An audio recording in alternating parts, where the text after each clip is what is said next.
Hello friends, I've moved the images around a little bit because when dealing with tabulations it's difficult to keep the image in one place so that all may be visible. We have these overviews that we're looking at, these charts. We've already looked at one for the three halls of ignorance and learning and wisdom, and we've looked at another involving the elements. Sometimes there are repeated columns. So as stated, I am simply indicating much that's on these charts. You can study them yourself. They are by no means as complete as what I have done in the more careful analyses, but they do allow us to go from petal to petal, from tier to tier in rapid order, so that these can be in our minds. The first column, other than the petal column going through petal number 12, is the zodiacal order of the petals. If we begin with Aries, we can begin with Aries to petal number 1 and move counterclockwise, which is the natural order of the signs. From another perspective, we can begin with Aries and move clockwise. And you know, this is an important point because man does not really reverse the wheel for the first time until the fifth petal process, in which he begins to be an aspirant and to move with deliberation, or at least move with aspiration, towards the higher of the pairs of opposites. So in some ways, the clockwise assignment of zodiacal signs to the petals makes sense. We can also begin at the first petal with Pisces, go forth into matter, especially since the first incarnation of the individual is said to be taken in Pisces, whereas that of humanity is taken in Cancer. And of course, a number of these zodiacal signs are mentioned in relation to the petals in a different column, a different enumeration. When we move counterclockwise, then Taurus is the next sign. But if we begin with Aries and move clockwise, then Pisces deals with petal number 2, and of course there is no emotional development in this petal. It's an Atlantean petal. And then if we begin with Pisces and move counterclockwise, we have Aquarius and the tendency to form community and more development of primitive awareness of the group. When we move to petal number 3, the first of the sacrifice petals, beginning with Aries counterclockwise, we find Gemini and emphasizing the development of the mind. When we have Aries clockwise, we have Aquarius also emphasizing the development of the mind. When we begin with Capricorn and move clockwise, we begin with Pisces and move clockwise, we find Capricorn at the third petal, emphasizing the imposition of circumstance upon the will of the person, requiring sacrifice. When we go into the hall of learning, and we begin with Aries and move counterclockwise, we have Cancer, which indicates the beginning of integration. And when we move from Aries clockwise, we have Capricorn, which indicates the same, and also the rising of the individual. There is some initial awareness of the pairs of opposites. So already we're in a more advanced stage. It takes a very long time to work through the first three petals. When we reach this all-important fifth petal, we begin with Aries and move counterclockwise. We have Leo. And Leo, of course, a great sign both of the powerful integrated personality and of the higher self, which is beginning to call out. When we begin with Aries and move clockwise, we find Sagittarius, and there's really going to be a reorientation and a new destination here because of the intervention of the solar angels, the downward gazing soul. When we begin with Pisces and move clockwise, we find Scorpio to be the major sign indicating the great struggles that are found in this petal, lives of struggle as the individual endeavors to turn his consciousness towards the real. When we move into petal number 6, we begin with Aries. At petal number 1, we reach Virgo, and there is much purification that goes on, and when we begin with Aries and move clockwise rather than counterclockwise, we run into Scorpio with the necessary sacrifices and eliminations and the end of an entire process upon the mutable cross. When we begin with Pisces and move clockwise, we reach Libra, which is the recognition of the higher of the pairs of opposites and the lower, and the attempt really to begin balancing them as we move towards the first initiation, which is ruled much by Libra and representing the sacral center, and Uranus also representing the sacral center, which must travel increasingly to the creative center of the throat from the procreative center, which is the sacral center.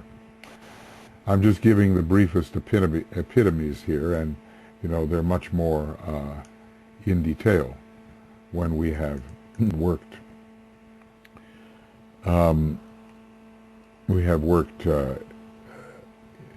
Through the petals in a closely analytical manner. When we begin with Aries and move counterclockwise, we reach Libra, and we also reach Libra if we move clockwise. This is the 7th petal, it's the 7th sign. There's a lot of third ray here, and the ability to control the law, equilibrium. The ability to control the lower man is growing. Also, knowledge under the third ray Libra is increasing. And we're taking the first initiation under Libra. Leo is also important, of course. There are many first initiation signs, and as I've said before, we can find a way to make all signs and planets contribute to a particular task that we are undertaking, and I hope to deal with that just a little bit at the end of this series of programs, sort of a how-to section. Okay, I've got a horoscope, I've got a ray chart, I know I'm more or less at a certain stage of evolution. What do I do given my equipment to accomplish the task? Scorpio is also there. It's also Scorpio when we start with Pisces. Is that correct? Let me see, and we move backwards. It may not be Scorpio. I'll have to check this out very quickly here. And in fact, no, it is Virgo, but of course the cleansing process does continue.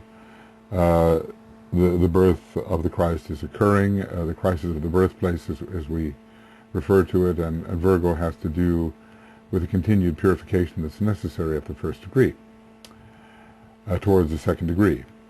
If we move to the 8th petal, begin with Aries, we naturally run to Scorpio, and then if we begin with Aries in the clockwise direction, we run into Virgo. Virgo-Scorpio signs both intimately related, and there are major struggles here involving the second initiation, the crisis of the battlefield. Scorpio is always found in these first three initiations, and we learn how to die to our desire nature, and we can discriminate what may be our lower desire nature and what is impulsed by the group. If we begin with Pisces and move clockwise, we reach Leo, and a higher form of self is found around the period of the second initiation. We begin to stabilize in the idea that I am that, and we have a certain death to the lower ego, at least in the incipient stages of that death.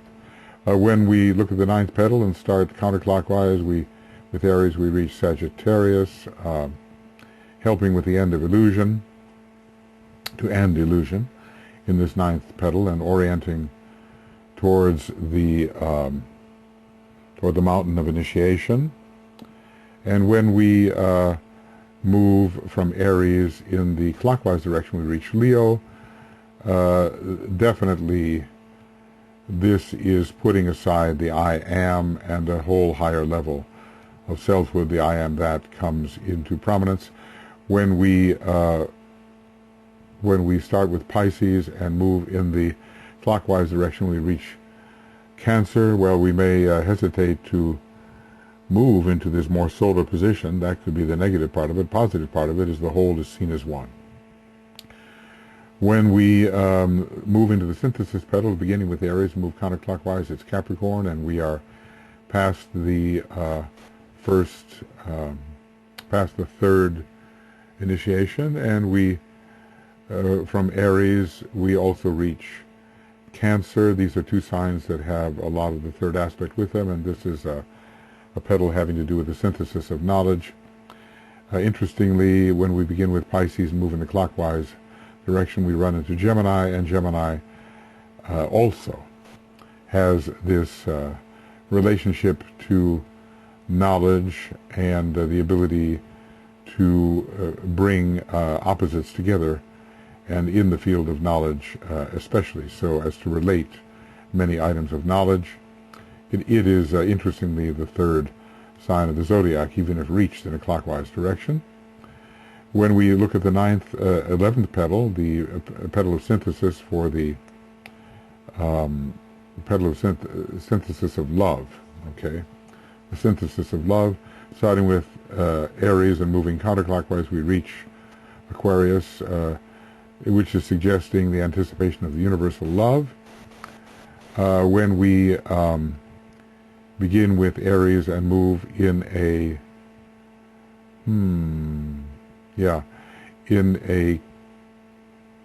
clockwise direction, we reach Gemini.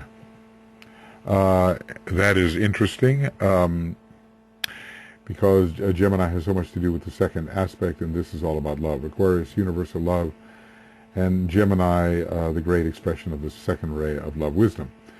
When we begin with Pisces, got to keep all this straight, and move in a clockwise direction, we reach Taurus, and this is emphasizing the wisdom aspect of love, the great light which reveals love, and the love which reveals the great light. Then finally we come to Aries, beginning with Aries and moving in the counterclockwise direction, we reach Pisces for the synthesis of will, and we know that Pisces, with its rulership by Pluto, is a great sign of will or willingness. And when we begin with Aries and move backwards, of course, we can question whether any of the signs reached in a clockwise direction would display their clockwise characteristics, because after all we are dealing with very high stages of initiation here, almost the fourth degree. But there is Taurus, and it suggests the movement towards Shambhala, a great center of will, ruled by Vulcan. And if we begin with Pisces and move backwards through the signs, that is, in a clockwise direction, we reach Aries, the first sign, a great sign of synthesis, and a sign, the greatest sign of will at this time, in the first ray of this time. So there are different ways to assign by zodiacal order the different petals to different signs. And of course we can simply, as we have done, just begin with Aries and go through all the signs and find a way in which they can contribute to the task which is to be undertaken when working upon these petals. Now let's look here at the next column. Well, the color, we've talked about these colors, so I don't think there's any reason for us to go through them you understand the nature of the color. Sometimes I'm wondering why there are repetitions here in the different tabulations, the different charts. But okay, there are. And I've gone through these already. When we reach the synthesis petals, they're predominantly lemon yellow, a very Buddhic color, and these are Buddhic petals.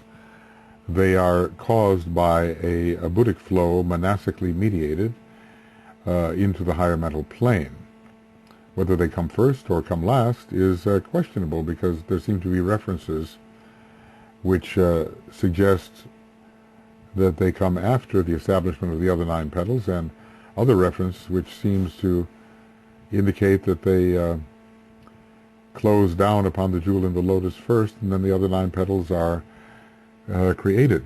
So that has to be studied carefully. But I imagine that since these are petals of synthesis, they would have largely the green tinge, the blue tinge, and the red tinge for the 3 prominent rays, but also all the other rays as well, with the major ray associated with the petal being most emphasized, which probably would be somehow green for the 10th petal, blue or indigo for the 11th, and, well, if we can bring red into the egoic body, which I think we can, not necessarily that they're part of the first 9 petals. Red is not apparently found in the first 9 petals, but when you have a first ray soul, the egoic lotus will be tinged with the ray which belongs to your soul ray, or the color which belongs to your soul ray, and that would be red. So anyway, we've gone through the colors, and there's no sense to repeat them, but they're there for your convenience. The different crises we have also reviewed, but basically, you know, the crisis that we begin when we enter the stage of human evolution is the crisis of incarnation and the crisis of individualization. Both of those are present. In a way, the sign Leo is involved, and Cancer and Leo. It's interesting that some systems of studying the decanates begin with at the Cancer Leo juncture, we might say. The other crisis, there's many crises that occur within incarnation, and I can say, no, that's not what I want. Just say normal crises occurring within the cycle of incarnation. But they are not the crises of the soul. The soul is only slowly growing, and the individual is not aware of a higher self. So I'll just, kind of put these in here, normal crises occurring within the cycle of incarnation, but not the crises that are listed and connected with zodiacal signs. There is a crisis of integration. It's connected with Cancer, I think, and even with Leo to a certain extent. I'm not sure that it's listed per se. I think we can tell if we go to page 472 of Esoteric Astrology. I don't think it is listed, no. But it is a crisis, and all the different factors within the personality vehicles have to be somehow pulled together. So I just listed it there, and the continuation of integration goes on in petal 5, but now we do have a crisis of balance. That crisis is listed as the Libran crisis, and since the pairs of opposites are now in the awareness, we have to balance the demands of the pairs of opposites, and there's also in Aries a crisis of orientation. Which way do we go relative to those pairs of opposites? And do we begin to pursue the higher of the pairs of opposites? So in petal number 5, where the aspirant enters towards the later type of activities associated with that petal, the crisis of orientation would show up. Petal number 6, orientation continues. Are we oriented towards the soul? That should increase. The battlefield is encountered as the pairs of opposites are struggling with each other. And in a way, I should include the battlefield also for petal number 5. We're told how difficult it is. Many lives of conflict and turmoil. So the scorpionic battlefield is there. In petal 6, the orientation continues. It's a Virgo petal, largely, and the battlefield between the pairs of opposites may be more subtly undertaken, because the sign is Virgo.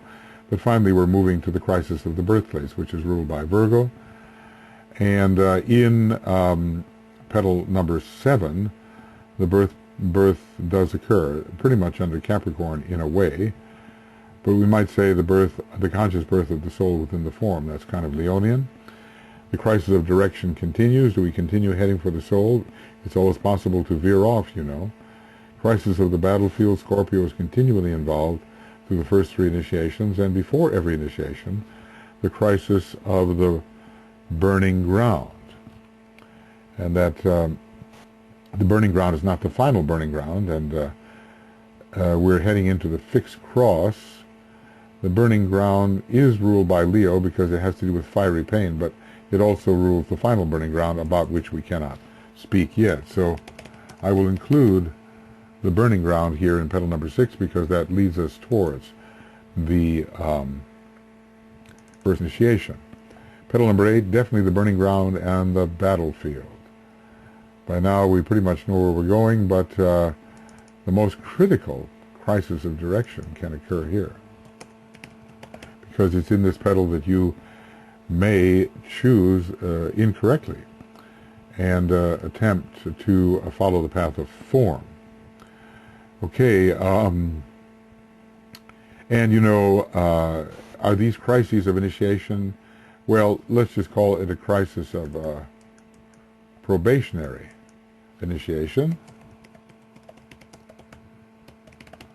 because in petal number 7 we take the first, or at least in the activities connected with petal number 7, I believe the rod of initiation is applied to the 7th petal to take the first initiation. Probationary initiation, crisis of okay, and this in petal number 9, it will be full initiation, crisis of the burning ground, crisis of not just probationary initiation but initiation. So, all right, here we go. Now we continue in the synthesis petals with the crisis of initiation, and we have another burning ground here.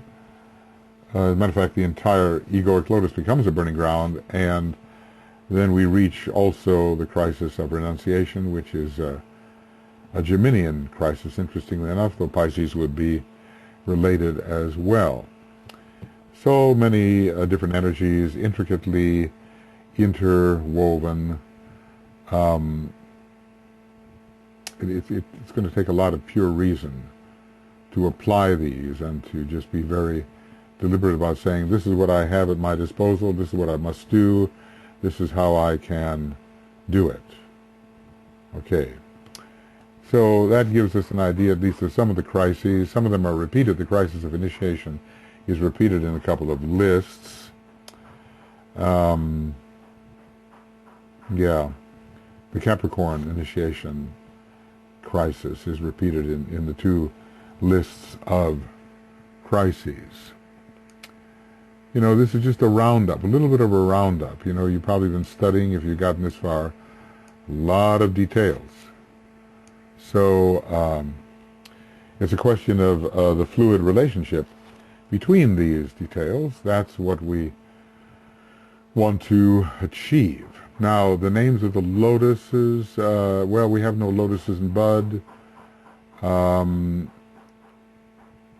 We have here, well, we have some interesting names for lotuses. We have colorless lotuses. See, all lotuses have one petal open, but how far open we don't know.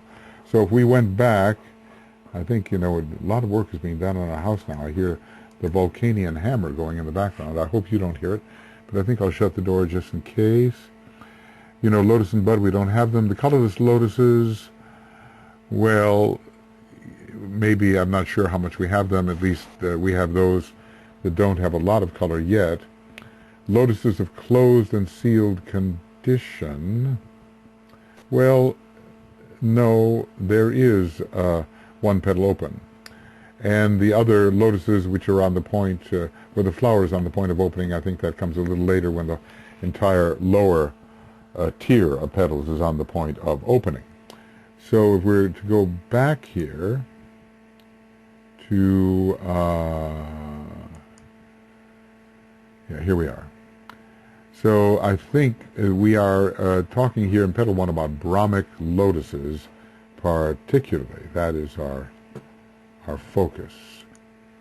Okay. Okay, so Brahmic lotuses, I had made a mistake earlier. I said fully open. No, he just says open. One petal open. But the question is how far. So we don't necessarily expect a fully open petal for the Brahmic lotuses. With the second petal, we have the lotuses of Brahman. And the second petal is on the point of opening, we are told. And they are the second-class creators. We've discussed them, you know.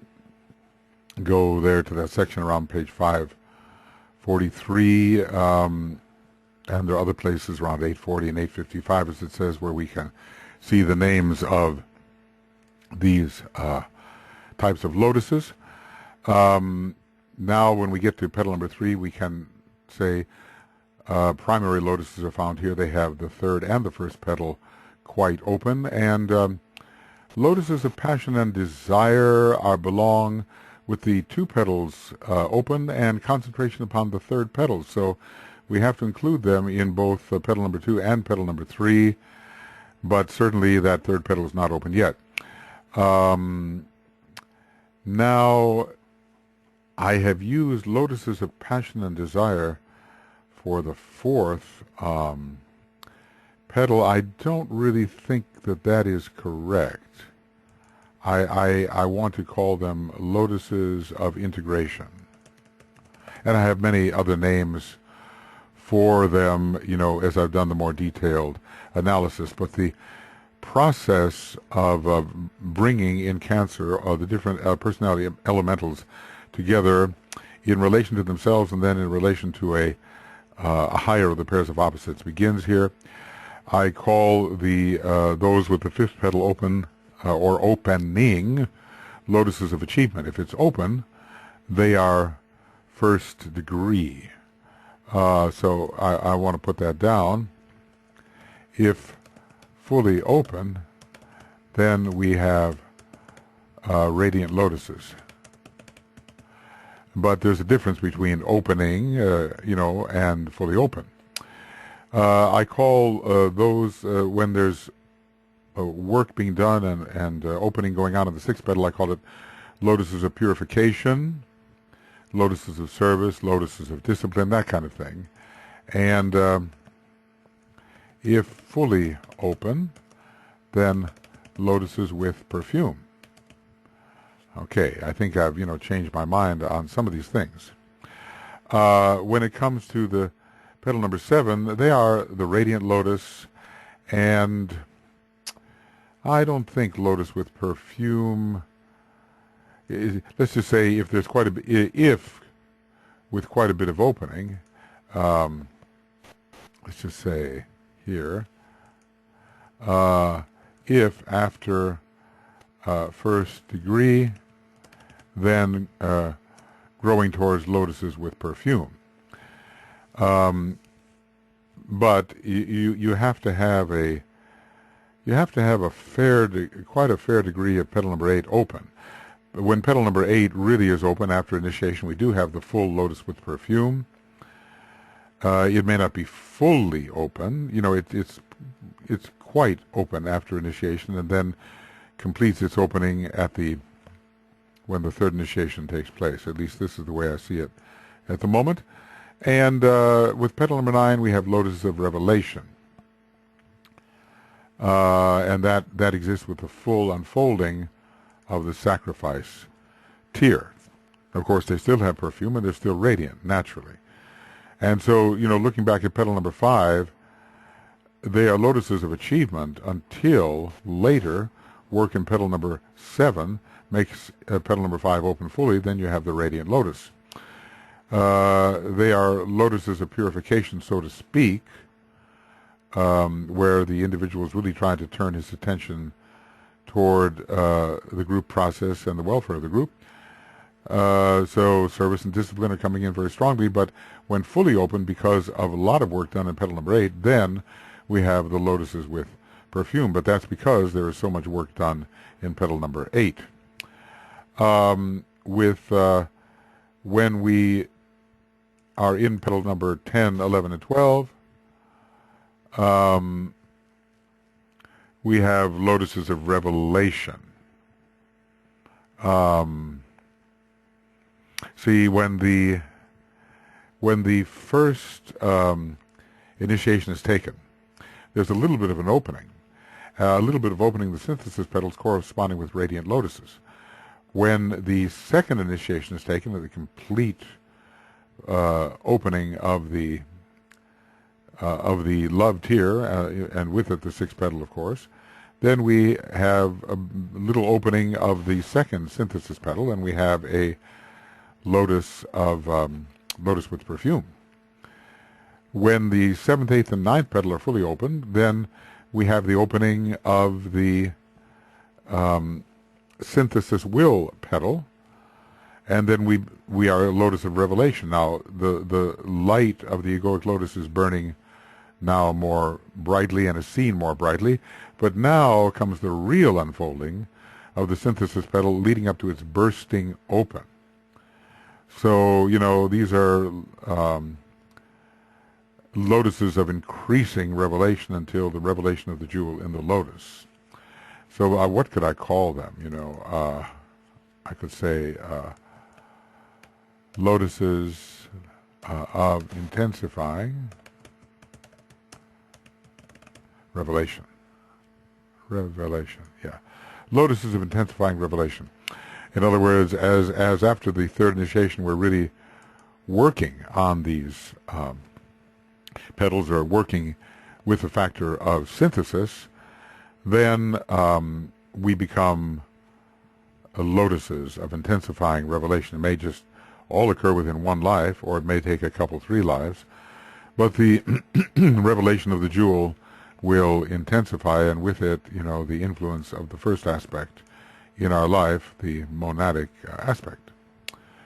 This is a brief summary, right, friends? A brief summary. Maybe I've given a number of these summaries, but to keep all this in your mind and then to figure out how we can apply it, that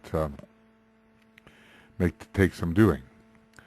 When it comes to the planes that are involved, the first 3 petals, physical plane, obviously. This is easy. The second tier, this is the lotuses of, this is the love petals for the astral plane, and the next 3 petals, 7, 8, and 9, the petals of will for the mental plane.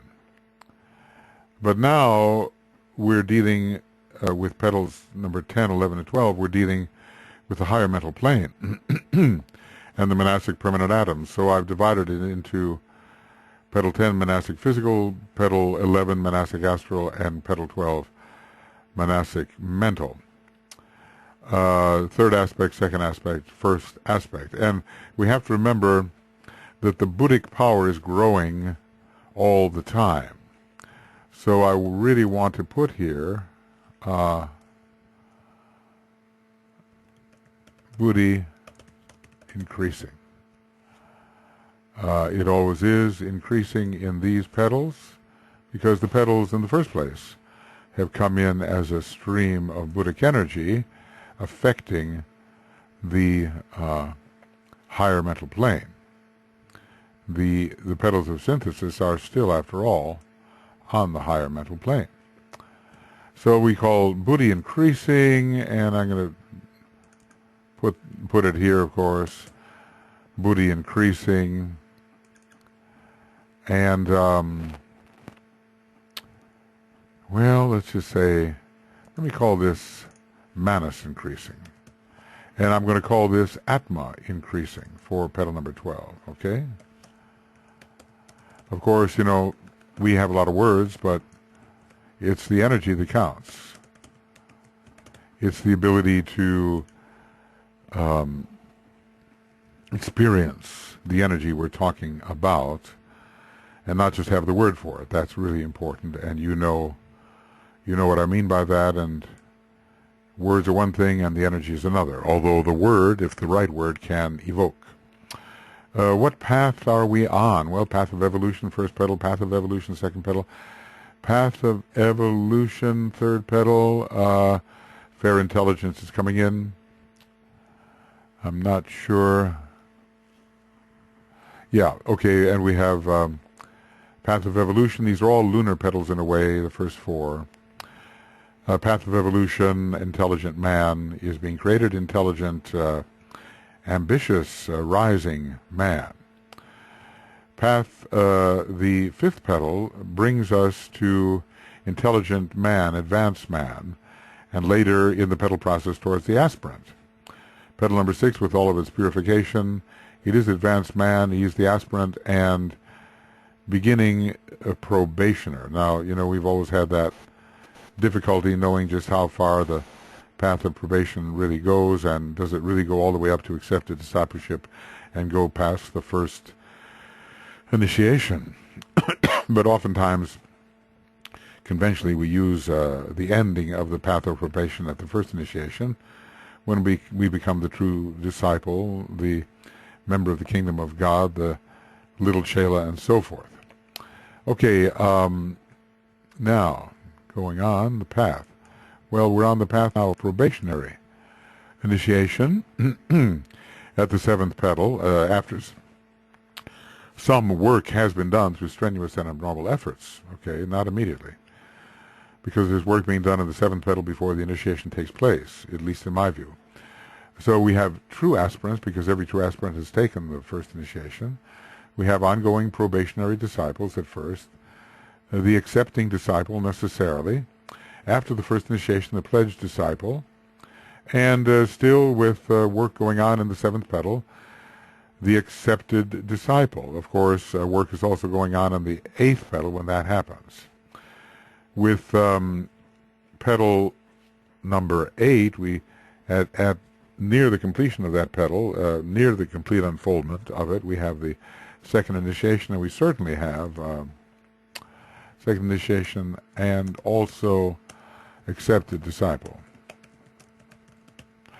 And then with petal number 9, we have work going on in there of the accepted disciple leading to the third initiation. So we can say accepted disciple works towards the third initiation. Yeah, you know, you discover a lot when some years intervene between the making of a chart and the present day. And so changes are needed. As I say, you know, the other programs that I have are far more in detail, but this gives us the layout from petal to petal. Okay, I see I skipped one column, but I'll go back to it. And then with these, with petal number 9, yes, the third initiation is taken. With petal number 10, we've taken the third initiation when it's really, our attention is on synthesis and we are unfolding it. We're moving towards the fourth initiation. It all can be in one life. Petal number 11, moving towards the fourth initiation. And petal number 12, we're just about at the fourth degree. All synthesis petals burst open just before the fourth degree. Okay. Now there's one column that I did not deal with. With the first petal, we have the physical permanent atom receiving stimulation. The second petal, the physical permanent atom continues, an astral permanent atom. Third petal, the physical permanent atom, astral permanent atom continue, and the mental unit receives stimulation and when this first tier is completely open, the physical permanent atom is strongly stimulated. Decay emphasizes the number of spirille that are stimulated. In the fourth petal, the mental unit continues to be stimulated. So does the astral permanent atom all the way through the love petals. Mental unit in the astral permanent atom for 5 and for 6 also. And then the astral permanent atom is strongly stimulated when the second tier of petals is fully unfolded. With petal number 7, the mental unit continues its strong stimulation. The initial antikarana, well, let's say the monastic permanent atom, a little stimulation, and we can call it the initial antikarana, really, because the initial antikarana has to do with connecting the mental unit with the soul and not with the monastic permanent atom. But by the time we get to petal number 8, we definitely have the antikarana being built in the way we understand. The mental unit under the pressure of Mercury is being strongly stimulated, and we begin to touch the monastic permanent atom. And in petal number 9, which brings us to the third initiation, the mental unit is fully stimulated. Whether it, somehow amalgamates with the monastic permanent atom is a question, because the 3 of the monastic permanent atom and the 4 of the mental unit make a 7. And we seem at some point to need a 7 to correspond to the 7 of the astral permanent atom and of the physical permanent atom. Now, with petal number 10, the relationship between the monastic permanent atom and mental unit becomes very strong, and our goal is this higher monastic capacity. So the monastic permanent atom is involved. With petal number 11, it's not that Manas necessarily decreases. Well, there is some discussion about how the knowledge petals begin to disintegrate, but we're not talking about higher Manas here necessarily. But the Buddhic permanent atom becomes an objective, and the Buddhic vehicle is beginning to coordinate. And even though it takes a true master to really be working through the atmic vehicle, we can imagine that there's the touching of the atmic permanent atom via the monastic permanent atom, and Buddhi, of course, increases, since these are all fundamentally Buddhic petals when we're talking about 10, 11, and 12. Okay, so I skipped that one by accident, but then we've had the different paths, and this is a path of initiations according to my friend Nicholas. So petal number 7 prior to the first initiation, 6th petal definitely developing an opening, phase 1, 5th petal unfoldment completely open, phase 2. He has that 5th ray mind, so he's dividing things into phases. I can't tell whether this is entirely his or a combination of what I've written as well, but it doesn't make any difference. The 4th petal is being adjusted and coordinated, a sort of a phase 3 of unfoldment. Yeah. So we're talking about degrees of unfoldment, and he's divided them into 3 phases. The first initiation, 5th petal, completely unfolded, and the first synthesis petal opens to a degree. I mean, this is partially mine, partially his. Hopefully together we're giving something of the idea. Petal number 8, the 6th petal completely unfolded, second synthesis petal opens to a degree, yes. Petal number 9, all 9 petals completely unfolded, third synthesis petal opens to a degree, and then petals number 10 and 11, the synthesis petals are unfolding more and more, and then with petal number 12, we're just on the verge there. The synthesis petals are unfolding more until they burst open, revealing the jewel in the lotus. I think these are familiar ideas. We want to make all of this lore of the egoic lotus very familiar to ourselves, so it doesn't seem just like some vague abstraction, but when we work in the world, we have an idea of the inner corresponding unfoldment as we build the Temple of Solomon.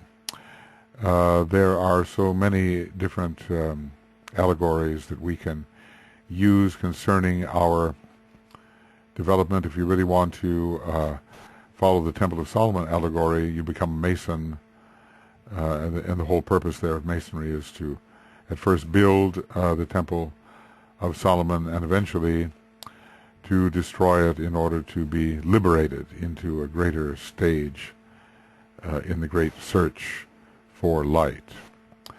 Synthesizing triplicity. Well, you know, our synthesizing planets are Saturn, Neptune, and Uranus, and our neighboring planets, which correspond to these, are Mars corresponding to Saturn, Venus corresponding to Neptune, and Mercury corresponding to Uranus. So I think you're pretty familiar here, and I think this may be the time for me to move my little picture here to a different place so all this can be seen.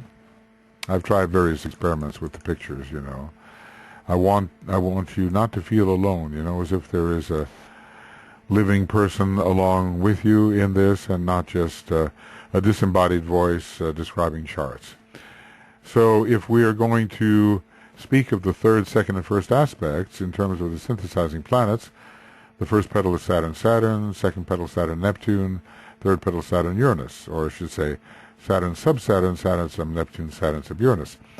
Then Neptune rules the next three, generically, the love petals, Neptune sub-Saturn, fourth petal, Neptune sub-Neptune, fifth petal, Neptune sub-Uranus, sixth petal, and naturally you can pull in via their rulerships the signs associated with them. You can of course begin with a sign and then look at the ruling planets, or begin with planets and look at the signs which are associated with them, either as orthodox or esoteric, and sometimes even as hierarchical rulers. So the web of relationships is not at all complete. I haven't done that, but you know, if you get the idea, then you can do it yourself, you know, to the degree you're interested in. And then we go into the petals of sacrifice. You know, it's also sacrifice to replace conditions with archetypes. Conditions are how things are. Archetypes are how they should be. And in the process of replacing how things are with how they should be, there's a lot of suffering that does occur. So Uranus is involved here. It's exalted in the sign Scorpio, which is related to sacrifice and has a special relation to Pisces in an unusual triangle of Leo, Pisces, and Capricorn. Anyway, the seventh petal is Uranus sub Saturn. I noticed, you know, some of us were born with the Uranus-Saturn conjunction, and I was one of those in the sign of knowledge, Gemini, at least in its third aspect. So I do a lot of work with Uranus, Saturn, and Gemini, and the seventh petal, I think, you know, the synthesis of knowledge. I think DK does a lot of that too, is my impression, but of course it has the profound love and will. He said the will aspect in him is highly developed, related to the spiritual triad. Just what he means has to be all sorted out. The eighth petal, Uranus sub Neptune, that's the occultist and the mystic, and the ninth petal, Uranus sub Uranus, breaking into the father aspect and understanding what electric fire is, since Uranus is the home of electric fire. Then I always like to use sun for synthesis, because ultimately it is. You know, you've seen that diagram, and I'm going to show it to you. That's not it, but I'll go along here and show you the diagram. Well, that's one. And notice that here are the three synthesizing planets with the sevenfold Saturn, Neptune and Uranus, but the Sun is the one synthesizer. This is the synthesizer. Let's see if I have any others here. Yeah, well, this is another planet. This is another better diagram that my wife Tuya did. What is this? The solar septenary chart. From the middle of the third root race of the fourth round to the judgment day, in the middle of the 5th round. Middle. Interesting. Kind of connected with Libra from that point of view. These are the dense physical planets, but we see the power of the sun as the synthesizer up there. Synthesizing all the synthesizing planets. All right. Now if we go, so it's Sun sub Saturn, the great synthesis of Saturn, the great synthesis of Neptune for petal number 11 with its universal, anticipation of universal love, and then the Sun sub Uranus, very Leo kind of combination, and its anticipation of the great and only will, the one will. Now, let's see, we end this with, and it's difficult to decide how to do this. I thought maybe, well, I'll just offer you the just the charts themselves and have you work through it. But I think maybe a little bit better that I say a few brief things to help with the synthesis that I'm hoping these charts will facilitate. The neighboring planets, as I've said, I'm not including Vulcan, but I am including Mars, Venus, and Mercury. Vulcan is not especially neighboring, but it certainly is related to Mars, Venus, and Mercury. But anyway, the first petal is Mars, sub-Mars. It's, the profane planet. It's the external planet.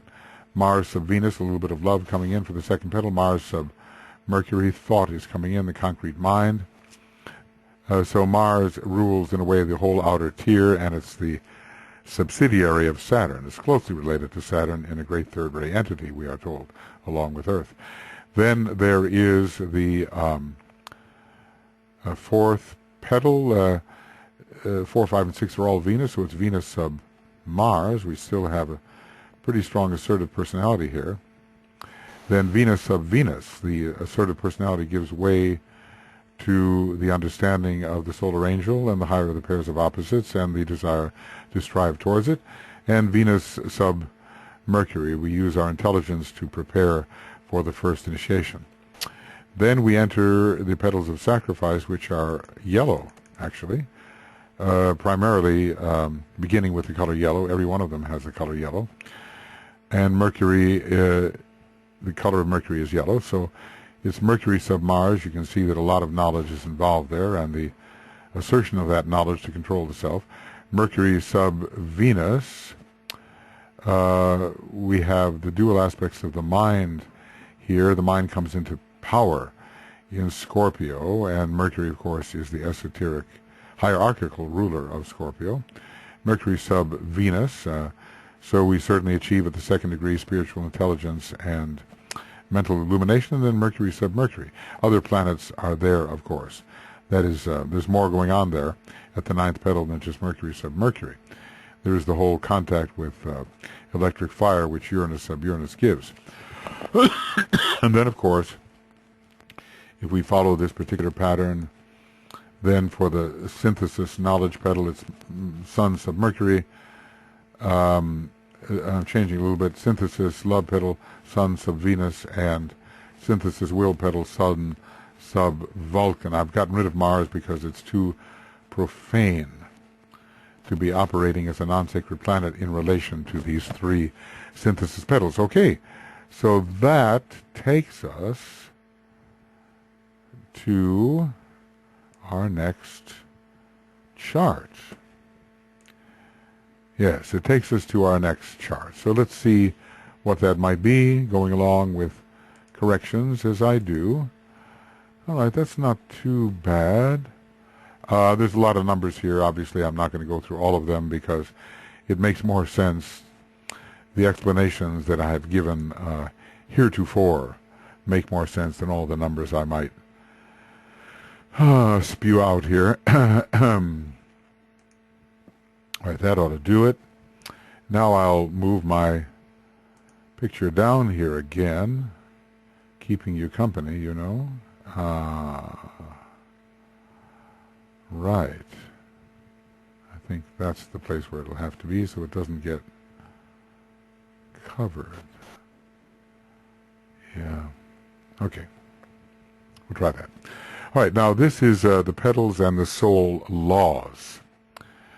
Well, we have our usual 12 petals here, and I've gone through the triangles so carefully. I don't think I'll do that, but you see we do begin with the base of the spine, spleen, and sacral center, and we might also be simply involved with the triangle, the pranic triangle. There's just too many.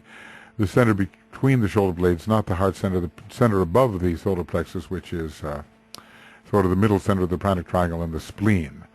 They would be involved here very much in petal number 1. I think petal number 2, the base center is always there, sacral is always there, but the throat center with intelligence is starting to come in.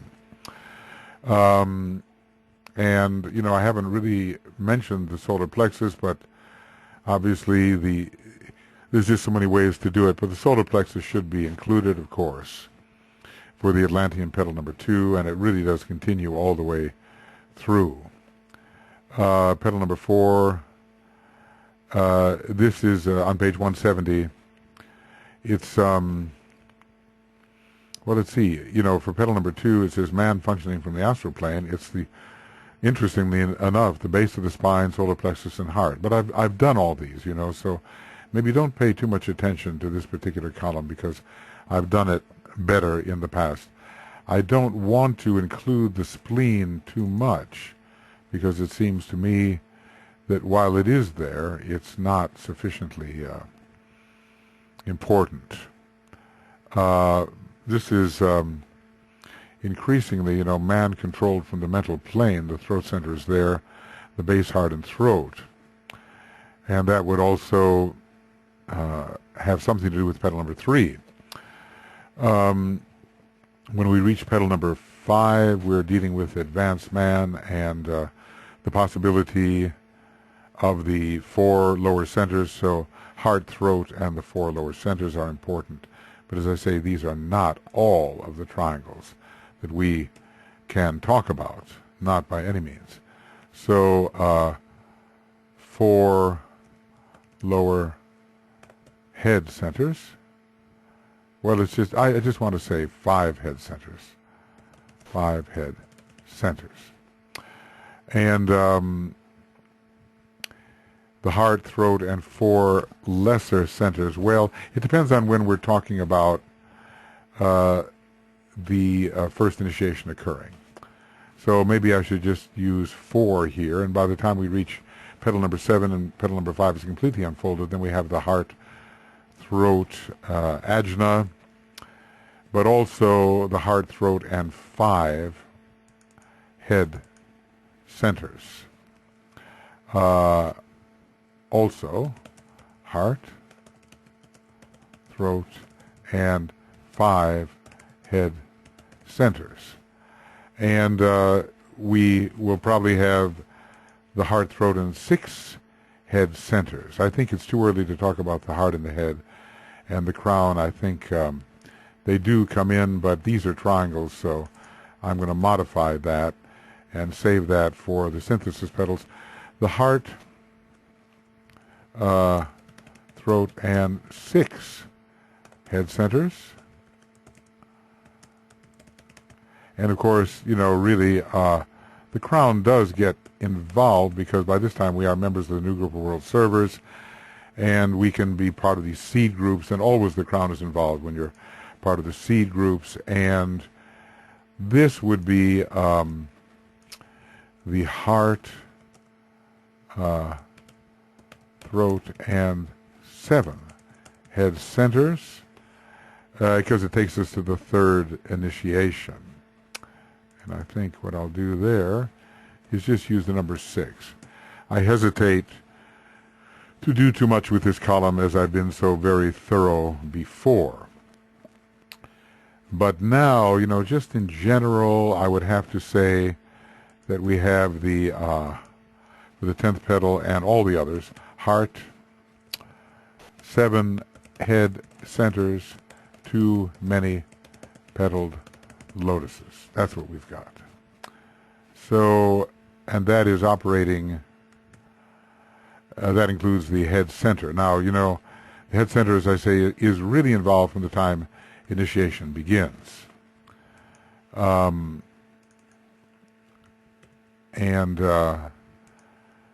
We're talking about also, when we're talking about the Buddhic plane, we had better be talking about the heart and the head center too. But I don't want to get too exhaustive about this because I've been exhaustive about it before. And if one of my colleagues wants to add in the exhaustive factor here, I'm only too grateful because I realize that these tabulations are somewhat incomplete, but they just have to be at the moment.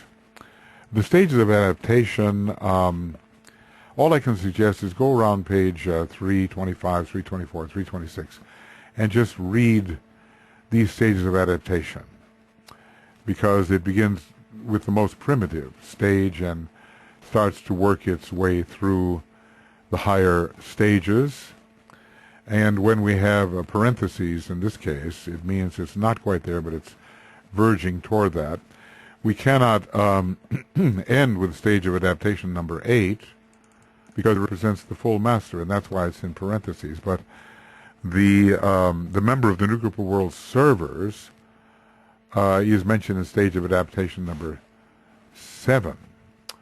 So, let's see what it says, just for fun.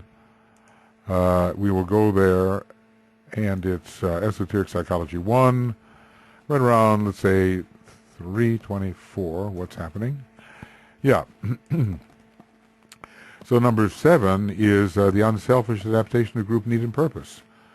And they are members of the new group of world service. So basically what I want to say is that for petal number 7, it should be only the anticipation of that moving into it, But maybe petal number 6 is still active. Not petal number 6, but stage number 6. And that is the true aspirant who is learning the higher values and so forth. That is really what a first degree initiate is, the true aspirant. Well, look, we have read these so many times. Just turn to page 324, 322, really. I will, kind of just scroll down here very slowly. You can stop it at any point you wish and read these. And you have my estimation of when we start, at what petal we are involved in these stages of adaptation. You see there are some overlaps of more than one stage during a particular petal.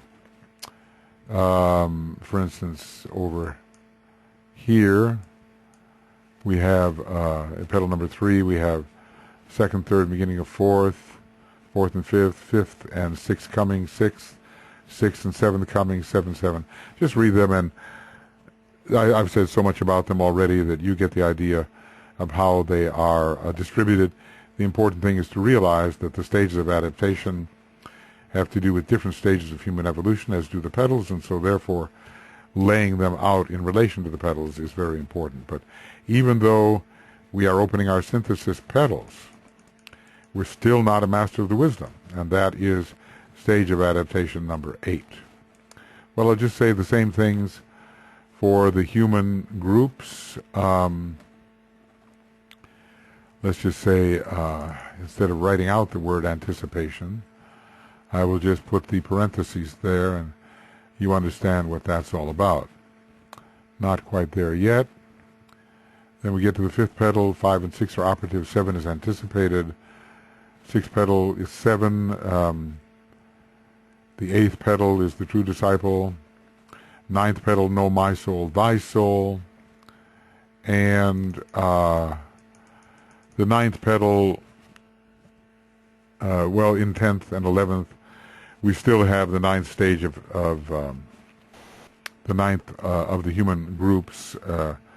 This is the true initiate, but not yet the master of the wisdom. It comes in here at the 10th human group. So just read those, and again, just for convenience, right around page let's just say 203, and here it is. So, the souls who live but whose consciousness sleeps. Number 2, the souls who are aware of physical plane life and of sensation. Number 3, the souls who are beginning to integrate and who are emotionally and psychically alive. Number 4, the petals who are primarily emotional. Did I say petals? The souls. Primarily emotional. This is certainly, the Atlantean petal, and the Lotus is of passion and desire. The modern Atlanteans, I think, I have to be a little more careful here, because I really should put them in the Atlantean petal, to maybe some 3 and 4, both. Okay, then number 5, those who can now be classed as intelligent human beings, capable of mental application. I think 5 has to come in here, and maybe we'll get rid of the 2, because petal number 3, I don't think, when petal number 3 is opening, I don't think 2 should be there, because they are just they're not intelligent enough. So I'm doing a little bit of modification here. Then we get to the 5th petal, and we are getting to the 5th group 2, intelligent human beings, and now we come into creative human beings. Okay. At the 5th petal, they are world aspirants. So later in the, let's say, 6 later, and then certainly by petal 6, the world aspirants and probationers are there. Petal number 7, the probationer is there. But let's just see what happens in group number 7. They are passing on to the path, probationary path. Yeah, I think we can say that they are there. Probationary path, definitely. So we remove the parentheses. I'm making a little modification here. Uh-oh. I've been doing it in the wrong place. So let's see. I go back, back, back, back, back, back, back. Well, let's see what I can do here, because I have been working in the wrong column. That's not so helpful, is it? All right. All right.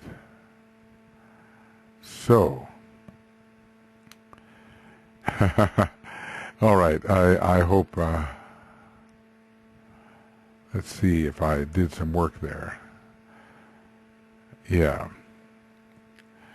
All right. So anyway, 1 and 2, 3 and 4, 4 and 5, 5 and 6, 5, 6 and 7 for petal number 5. And who are those groups in number 7? They are on the probationary path, so I think toward the later part they are. Petal number 6 on the probationary path. Petal number 7, souls, they are treading the path of discipleship, definitely. And petal number 8,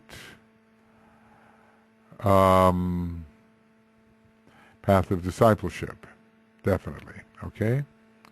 Petal number 8, and petal number 9, path of discipleship plus the initiates, and petal number 10, 11, and 12, yes, the 9, 9, and 9, and anticipation of 10. All right, I hope I didn't confuse you too much there. I just started in the wrong column and started making corrections. Goodness. Okay. And I'd like to see why I have, for stage of adaptation, number 3, or number 2, I'd like to see why I have that in the mental petal. So, moving backwards to page 324, stage of adaptation number 2, an unconscious adaptation, faint flickers of mental perception, more of the eye consciousness. No, that should not be there. We can have that when we're dealing with petal number 2, we can have that. But when it comes to petal number 3, let us see, stage of adaptation. He's making the best of his circumstances. That's more a mental adaptation. Okay, I think it's pretty right now. And we have the human groups. Just go in there and read them, and let's see if this is an anticipation here of human group number 7, human group number 6 at the 4th petal. They become quite creative, I think, and become, let's see, aspirants. All right, we'll go here again to page 205, let us say. And number 6, yeah, they are minds, they are aspirants, and leading scientists and skilled workers and all that sort of thing. They are rising. Certainly they are existing in petal number 5 and, well, even in petal number 6, but certainly anticipated there. And then we get to the 7, which are on the probationary path. And petal number 7 should be a bit of probationary path and also the stage of discipleship. I think I've got it now. And hopefully you have it too. All right. Now, I have star groups here. This is an interesting quality, but the outer or knowledge petals are all related to the 3rd aspect, and the Pleiades is that. So it's the ultimate source of the 3rd aspect. Sirius is for us, the ultimate source of the 2nd aspect. The Pleiades gets in the act a little bit from another one of its rays. And then when we get into the sacrifice petals, we've got Sirius and the Great Bear, because the will aspect is coming in. But Sirius rules the entire path of initiation, and so it continues. And Sirius and the Great Bear, I just think, continue. But as I say, the Pleiades has a special 2nd ray function related to the solar angel, and so it too should continue, but I'm not going to put that in. You'll just make note of that. Usually it's considered related to the 3rd aspect, but it is related to cosmic Buddhi. Now the soul law, the law of sacrifice, begins to come in the 5th petal. None of these soul laws really begin to come in unless unconsciously. We could say unconscious sacrifice here, but it's at the 3rd petal, but it's not something you're working with. At the 5th petal, we are becoming aware of the law of sacrifice. It's going to be sacrificial to try to be an aspirant, to aspire to be an aspirant. It's going to be sacrificial. Okay, the law of magnetic impulse. Yes, this is continuing. It begins here, but we really cannot say it only works here. And the initial law of repulse is only initial, and when you're beginning to work in the 6th petal. Initial repulse. In the 7th petal, we are beginning repulse, but not as strong as it will be in the 8th petal. And of course, magnetic impulse is very strong here in the 7th petal. Polar union, it is called, and it's a Libran law, and we're dealing with the 7th or Libran petal. So magnetic impulse continues because it brings all the souls together into group, right? So in petal number 8, we have strong repulse operating. We also have magnetic impulse, definitely, continuing. Response to group vibration, definitely strong. And, you know, I must really say, and have to include, that sacrifice continues throughout. It just is so fundamental to the orientation of the soul. So we just cannot leave it out of the picture. And very, very strong here in petal number 8 as well. And if we're told that we have in petal number 9 the utter sacrifice of all forever, then obviously it's going to be there. And magnetic impulse will be here. We're really coming together in soul groups. And of course, I've left out a very important law. You probably know what it is. This is the law of service. It's coming in under Virgo quite a bit. You can be an aspirant without necessarily serving in the 5th petal, but by the time you're a probationer in the 6th, you're serving. And law of service continues in the 7th petal. And I'll put it in over here. This is, magnetic impulse right there. Service is coming in. Oop. That was sacrifice. I want service. And for petal number 9, you cannot relinquish on the service. Absolutely not. So it continues. See, they're cumulative. These soul laws are cumulative, and once you start one, you kind of continue it. Some of them come in a little bit later in the process. But you, once they begun, they cannot stop. So magnetic impulse, okay. And let's see, so what do you got? Sacrifice, magnetic impulse, service, and repulse continues. Repulse, definitely. As you're building the Antikarana, strong repulse. Because we're really discriminating between what is the soul and what is the personality, and the soul takes over the majority position, definitely. Then I would say for all previous laws plus expansive response, which is because you're in the you're receiving energy from the spiritual triad. It's not the full expansive response, which will occur after the 4th initiation, but here we, have to say the same thing here. All previous laws plus expansive response. All previous laws, as far as the law of the lower 4 plus expansive response, hint at law of lower 4.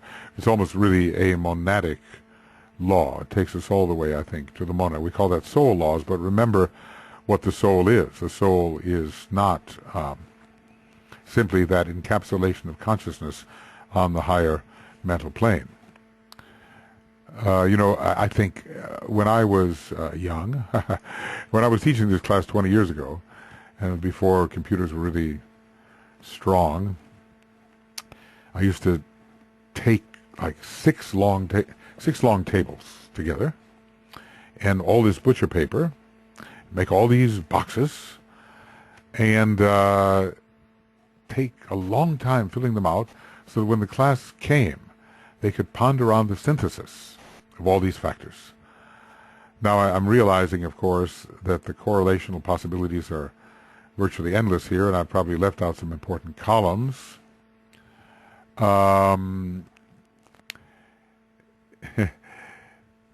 Yes, I have left out important columns, but I'll just have to live with what I've got at the moment.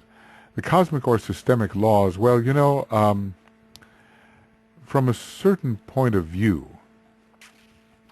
we have the lower reflection of these. We're just, law of economy rules all the outer petals, but the lower reflection of the law of vibration, well, let's see, economy, sub-economy, maybe that's what it would be. That's a cosmic law. The economy sub-attraction, but it really should be sub-cohesion. Second law. And economy sub-disintegration. Interesting for a sacrifice petal. Disintegration.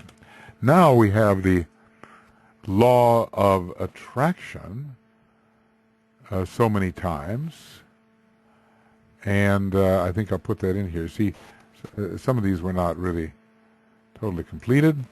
All right. So we have, okay. The law of attraction is operating through the love petals, obviously, but there are systemic laws that operate here. Now, here in the fifth petal, we have the law of cohesion. Solar angels are coming in.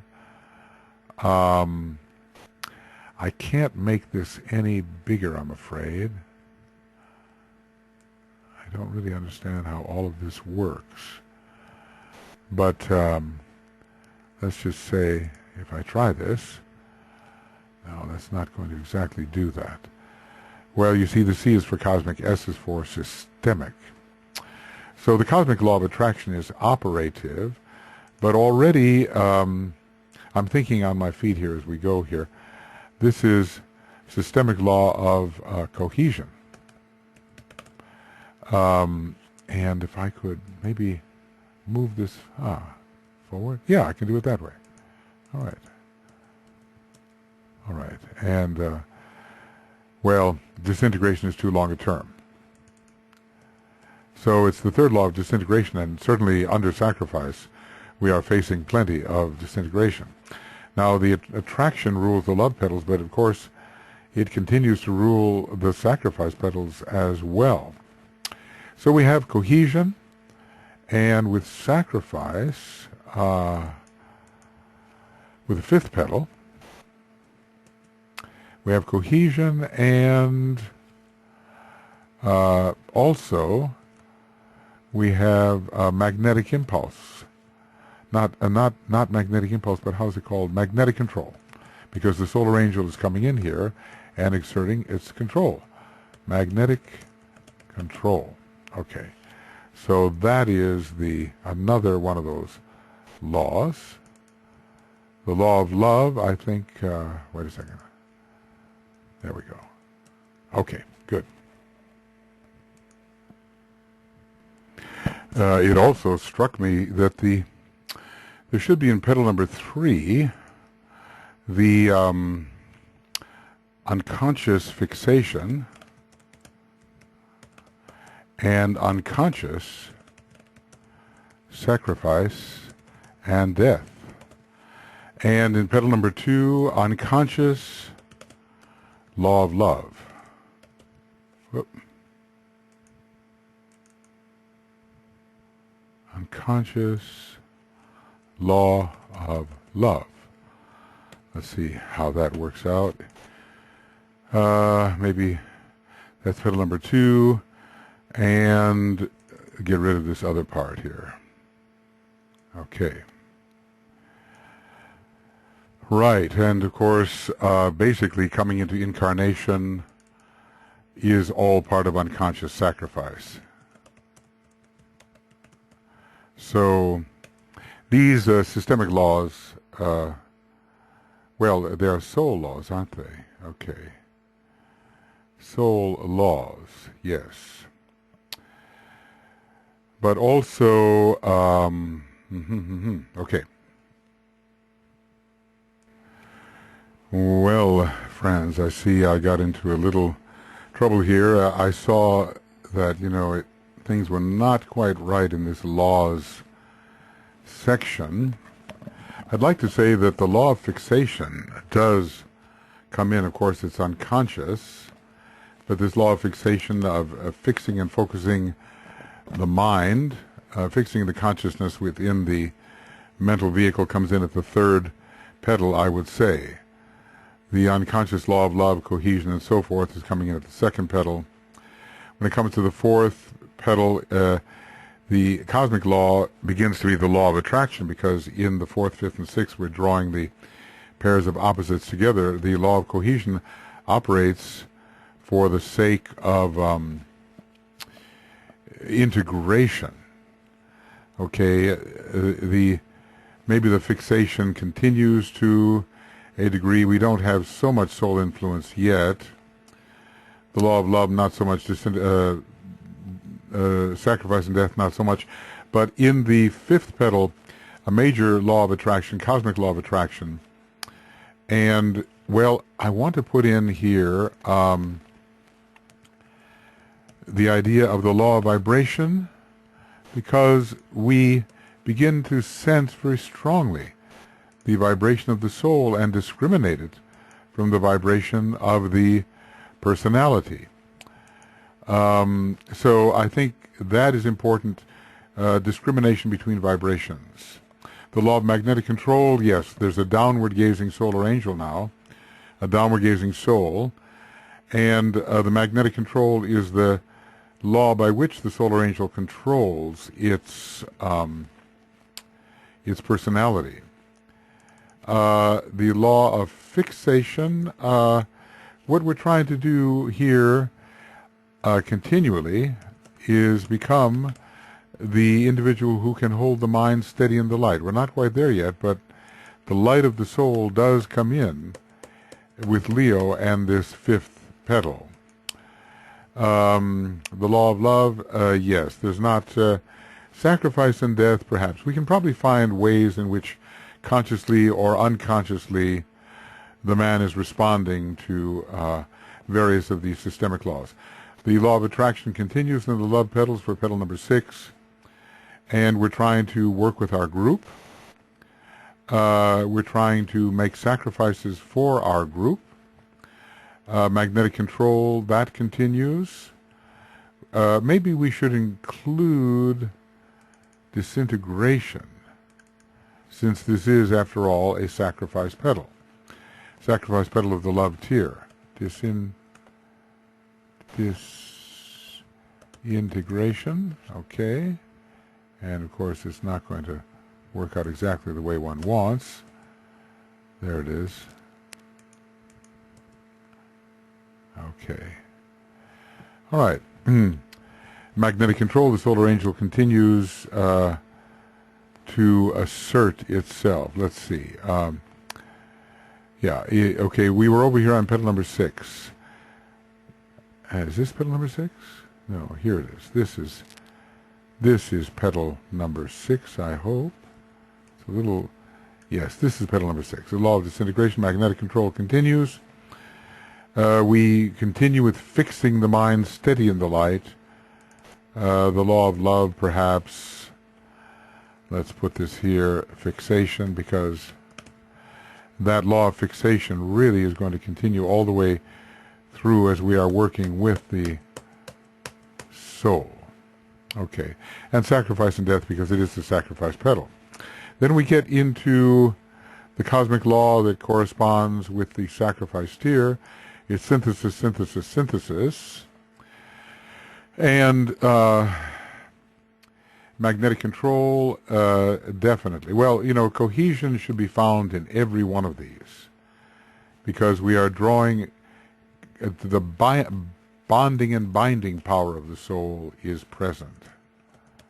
So cohesion should be found in all of them. And let's see if I can make that happen. It's, you know, fusion, cohesion, integration, it's all increasing. So these are reflections of this great systemic law, actually. And I will put that in and hope for the best. Okay. There it is.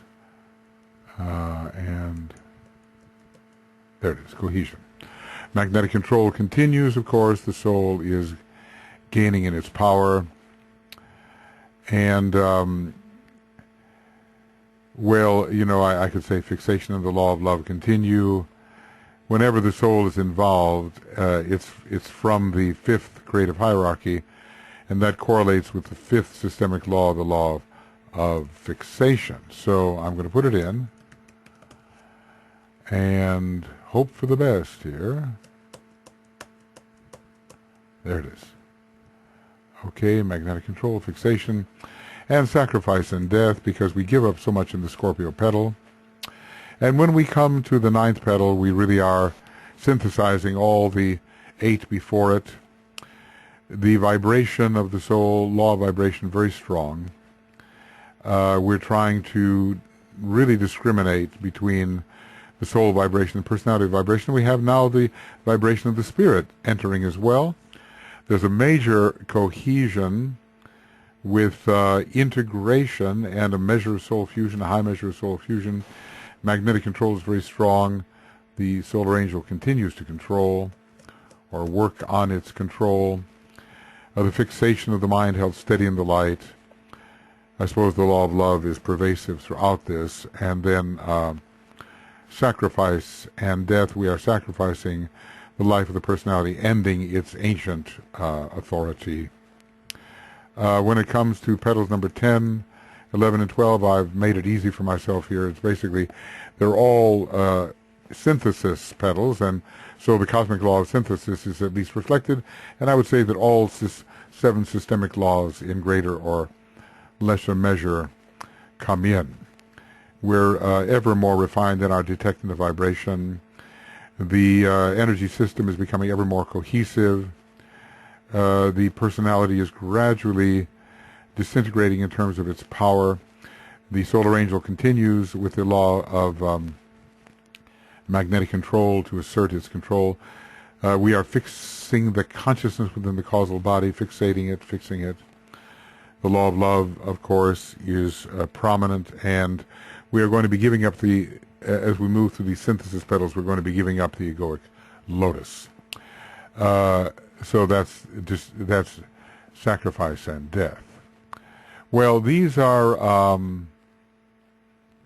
I blended them all together here, and so basically when I talk about cosmic laws most associated with this petal, it's basically the law of economy for the first 3 petals, law of attraction for the next 3 petals, with perhaps a little bit of these other laws coming in. For the sacrifice petals, the law of attraction really does continue, of course, but synthesis is growing. I think I would like to say that it comes in particularly in the 9th petal when the first aspect appears on the horizon, but let's just say growing towards synthesis, and because initiation is that. Initiation is movement towards synthesis. Those who come into the new schools, we are told, have to have some capacity for synthesis, and basically the law of synthesis is operating in the petals of synthesis. Of course, the law of attraction is still strong. So, law of, well, that's hard to do. I can't really, there's something about the formatting here which, law of attraction continues. Okay. Does it let me do this? No, it doesn't. So I'll just say the law of synthesis, but bear in mind that we're still very much in the soul nature, and so the law of synthesis is continuing, and I've done a little bit of a different combination here with the systemic law. The law of vibration, we're certainly coming into a new world. Law of attraction, there's a strong reflection in the 2nd petal. We're beginning to understand a little bit of what love is. Law of disintegration coming into the first sacrifice petal. Petal number 4, the law of magnetic control. The higher of the pairs of opposites, the solar angel begins to be felt, even if it's not yet the downward gazing soul. And I have a number of these other laws here which are already listed earlier, so I don't think I need to get into them. Note the earlier listing in column G. But the law of cohesion at the love petal, of course, and fixation within the higher of the pairs of opposites that attempt to do that. The law of love is coming in. Petal number 6, the law of disintegration, it is the sacrifice petal. Sacrifice and death as well. But discriminative vibration again begins. Let's see if I can do that. Law of vibration, discriminative because we are really in a Virgo manner trying to discriminate between soul and personality, and that does continue. And all of these other laws, I don't feel like repeating this. I may have mentioned a bit more in column number G than in column number I. And basically, which of the systemic laws are coming in here? The law of cohesion, ever more synthetic. And then in the 12th petal, the laws of vibration, cohesion, magnetic control, and the law of fixation. And I would even say the law of fixation must come in here in petal number 10, because it's difficult here to do this. I wonder if I succeed because of the formatting, but maybe not. We'll see. Let's see if I can do this. Okay. Fixation. Well, it's not very good, but we are trying to fix our consciousness within the causal body. The law of fixation is operative in that way. And the same thing for petal number 11. I would tend to say that all of the laws have some sort of reflection here. But I want to point out fixation because the ability to fix the consciousness within the causal body is a prerogative of those who have taken the third degree. Greater constellations or planets, I think we don't really need to look at those. Saturn, let's see, Saturn, Neptune, and Uranus, they fit very well for the synthesizing petals. Saturn, Neptune, and Uranus. We're talking about, we've done this one before.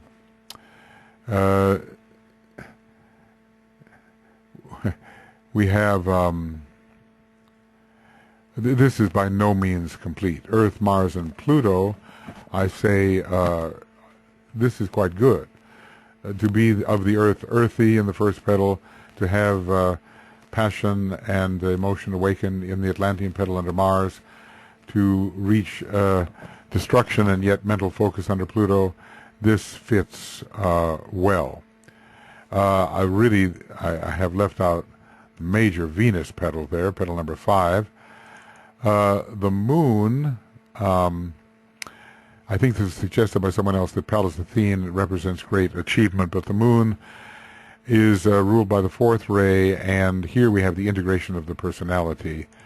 And I want to say here, hiding 3 planets. I think this is fairly clear. Venus and Jupiter, I think Jupiter must come in here too in the 5th petal because the benevolence of the overshadowing solar angel is strong. And Jupiter is preparing for the birth of the Christ here in its relationship to Virgo in the 6th petal, and then, of course, the synthesizing petals. But this is very, very incomplete. So don't worry too much about that particular column. Here is because I have spent much time already with these various energies. Okay. So now I want to look at the whole idea of chelalship, and just have a couple more. Really, little chelalship begins at the first initiation. We can say little chelalship when first initiation, when petal 5 is completely unfolded. But of course there's a lot of work simply on the path of aspiration before that happens. So little chelalship is continuing when petal 5 is completely unfolded, and there's work being done in petal number 6. And there's also work being done here when petal number 6 is unfolding, and we're working in petal number 8, Chala in the light. But the real work of becoming the chela in the light, and even the little chela, is being done in petal 7. So real work in becoming the little chela, or chela in the light, is done in petal 7. And here, work in petal 8, accepted discipleship. Accepted disciple. And that continues in petal 9, accepted disciple, and also chela on the thread before the third initiation.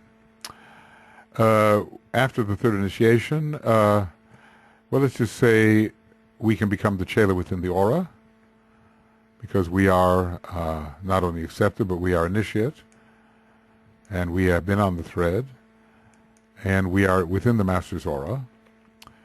And as we approach the fourth initiation, the chela within the aura can lead to the chela within the Master's heart. And then comes the later stage of the blending of the lights, we are told, but that occurs more after the destruction of the causal body.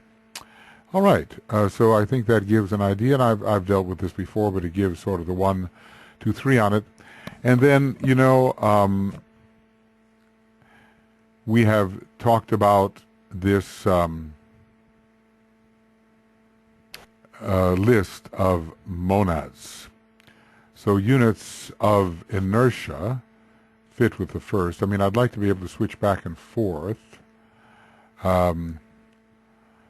And right here in A Treatise on Cosmic Fire, on page 1081, we have these. Atoms of rhythmic centralization, that goes with the second. Units of primary radiation, I think should be considered here. Units of primary radiation. I've pretty well been doing them in order. And the fourth would be sons of heavy rhythm. Well, I tried to explain that before. I'm not sure that it's a rather strange appellation for the fourth, especially coming right before what we call the points of fiery excellence. In a way, it seems that the sons of heavy rhythm should be part of petal number 1, but I want to put them here in petal number 4 simply because of the order. So, sons of heavy rhythm. Then, sons of the sun, well, I think that's a little premature. The sons of the sun, to my way of thinking, is more the third degree initiate. Changing my points of view on this. So, points of fiery excellence for the fifth petal. Points of fiery excellence, F-I-E-R-Y. And then tertiary points of secondary fire, that fits so well for the sixth petal. For the seventh petal, magnetic flames, and then the eighth petal, positive sons of electricity. Let's just say the will aspect is coming in there, although maybe it requires even more of the will aspect to really fulfill that type of monadic degree of unfoldment in the egoic lotus. And then rotating, let's see, sons of the sun, and rotating units of the seventh order. I guess I've made this very small, probably too small. Let's see how small is small, and whether I can make it a little bigger. Yes, that seems to be a little bigger. And then points of light of the fourth progression for the first stage of the synthesis petals, possibly electric sparks, but you begin to, well, you know, certainly it associates with Aquarius, which is a highly Uranian and electric sign. And then units of negative resistance, it means something more than the negativity we're talking about. It may be resistance to all that is lower, and then after this will come the equilibrized units, the equilibrized atoms, once there is a breaking, a bursting open of the three synthesis petals and a revelation of the jewel. Well, okay, this is not easy on me, and it's probably not easy on you either. because I see, having done some 63 or 64 programs, I learned so much in the process, and I see how incomplete the previous tabulation here was. But I'm hoping that seed thoughts are at least provided, and that, for those who want to fill in the tabulation further, we will succeed in doing so. All right, well, this is about an hour and 45 minutes, something like that. And this is the end of, let's say, this will be the end of program number 65. End program 65, and let's just say 1 hour and 47 minutes, something like that. Not very nice timing, but beginning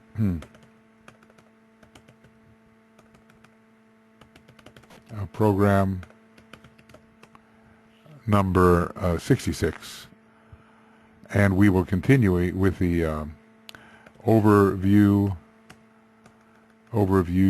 chart overview 3. Chart overview 3, and we've just completed, well, so to speak. Okay. Not really completed. Let's see what happens here. For some reason, I'm not able to get this in as I should. Chart overview number 2. Let's see what happens here as I do this chart. All right, program 65, 1 hour chart overview 2, and beginning with program number 66, chart overview number 3.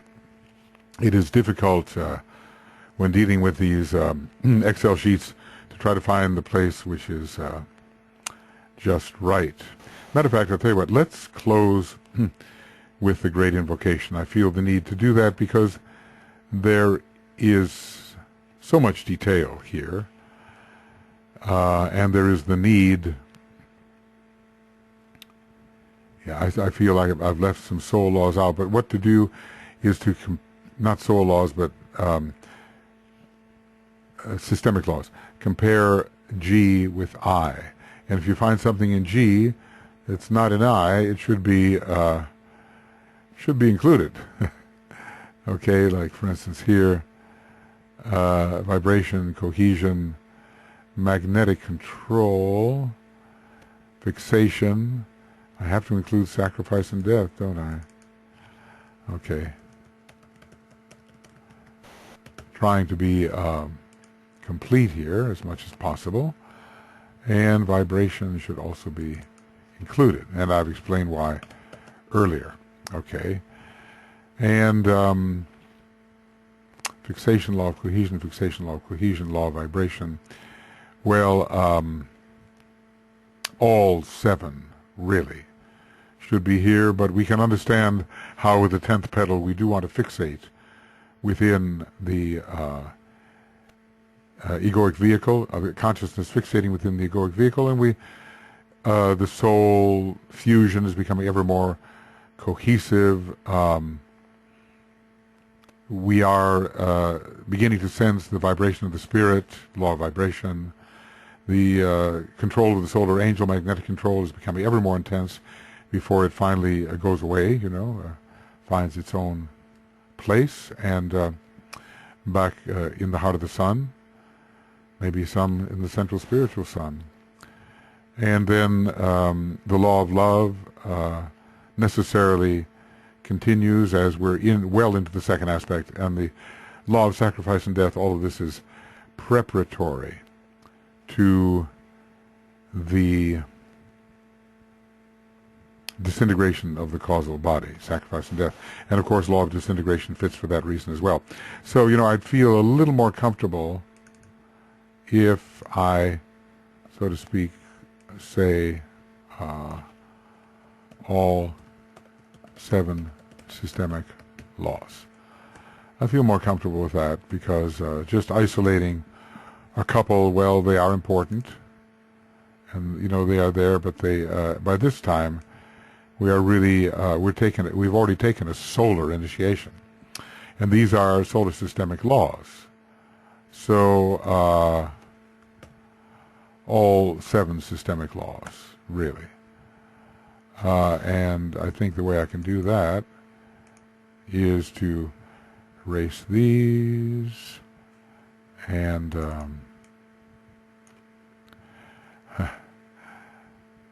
bring them, okay,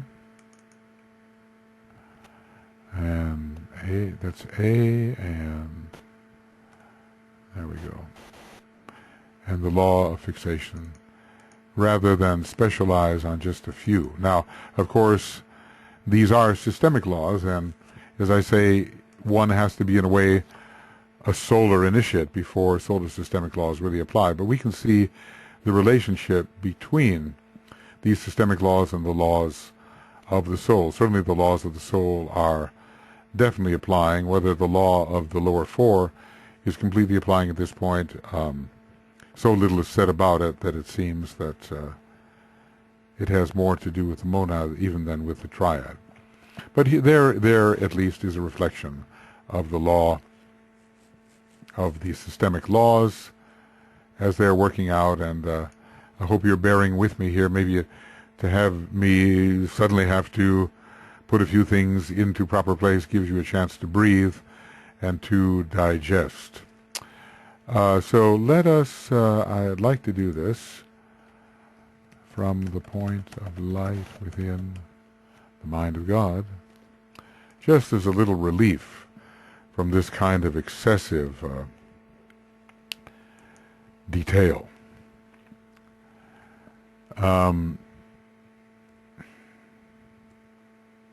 You can wonder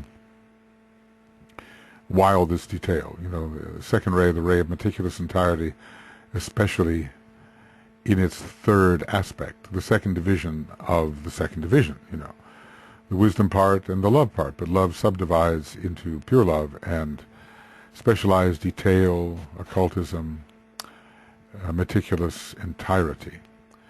But it's not, I just want to say, it's not so that we can be left with a lot of little pieces which are unassimilated and fragmented.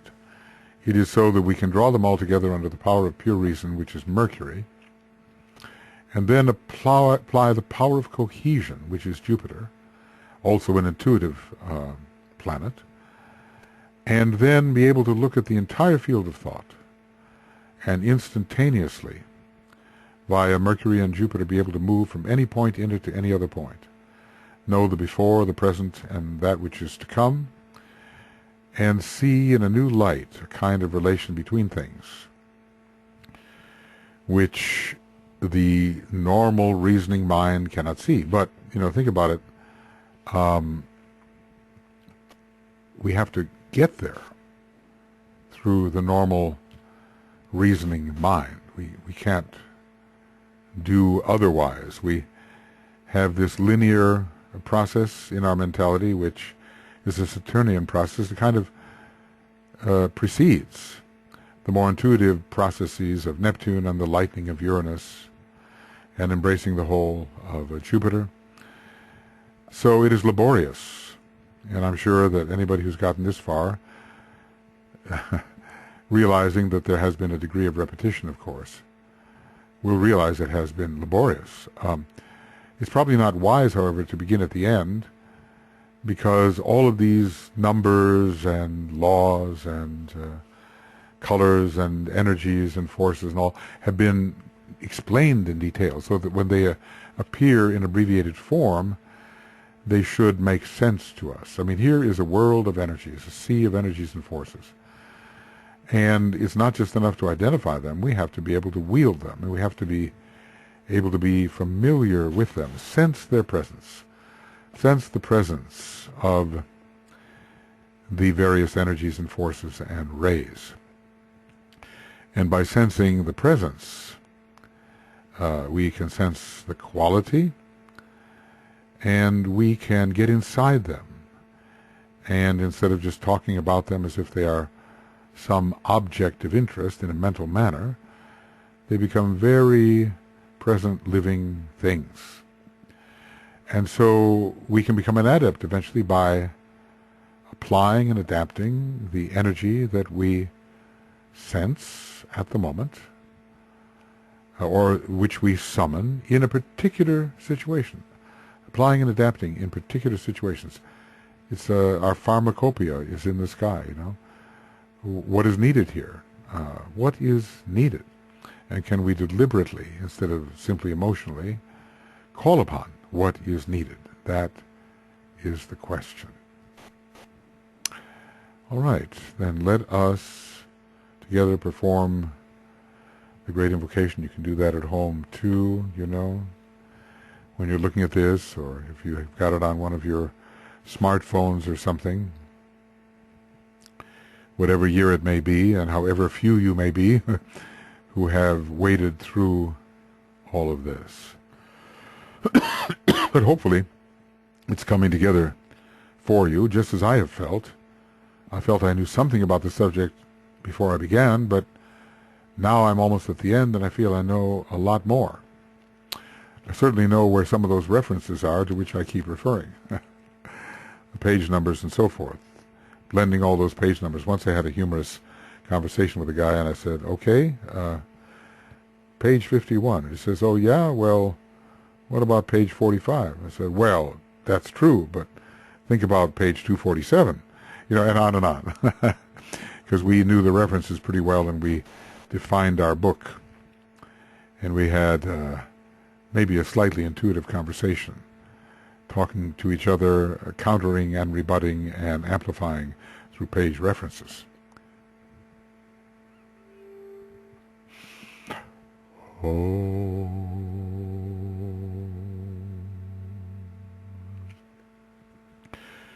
From the point of light within the mind of God, let light stream forth into the minds of men. Let light descend on earth. From the point of love within the heart of God, let love stream forth into the hearts of men. May Christ return to earth.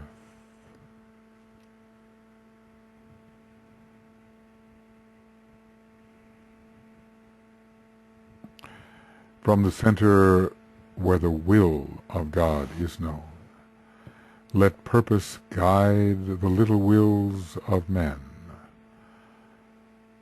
The purpose which the masters know and serve.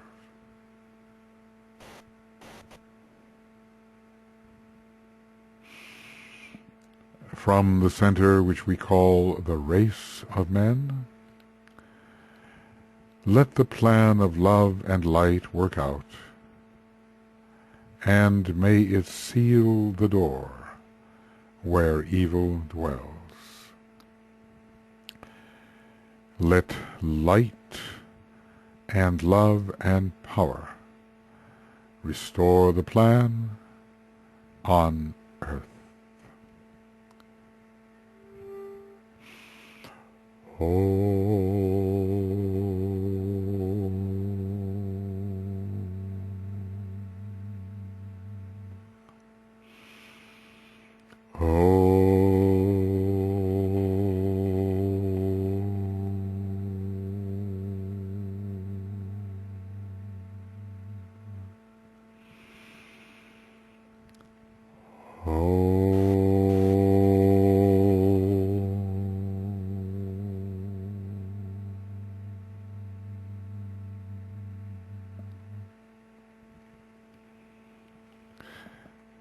Thank you, friends, and I think, that this is going to be a bit more like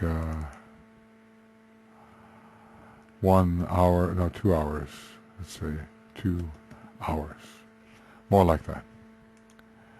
Of course, I'm not sure. Well, it's just quite impossible to get this formatting to work for me, so I'm just going to say chart overview about 2 hours. Well, thank you for attending, as it were, whatever year this may be for you. It's 2014 for me. And we will be back in touch. I have, how many more do I have? 1, 2, 3, 4. So 5, 6, no, okay, how many more? 1, 2, 3, 4, 5, 6, 7, 8. Whoa. I have 8 more to go. So that may be 4 more programs. Anyway, it's a synthetic overview, and hopefully it has some value for you, even as I discover my own mistakes and talk about why they are, or mostly discover my incompletions, which forever exist. Like I say, Ray 2, the ray of ridiculous entirety. Okay, we'll see you soon, and thank you. Bye-bye.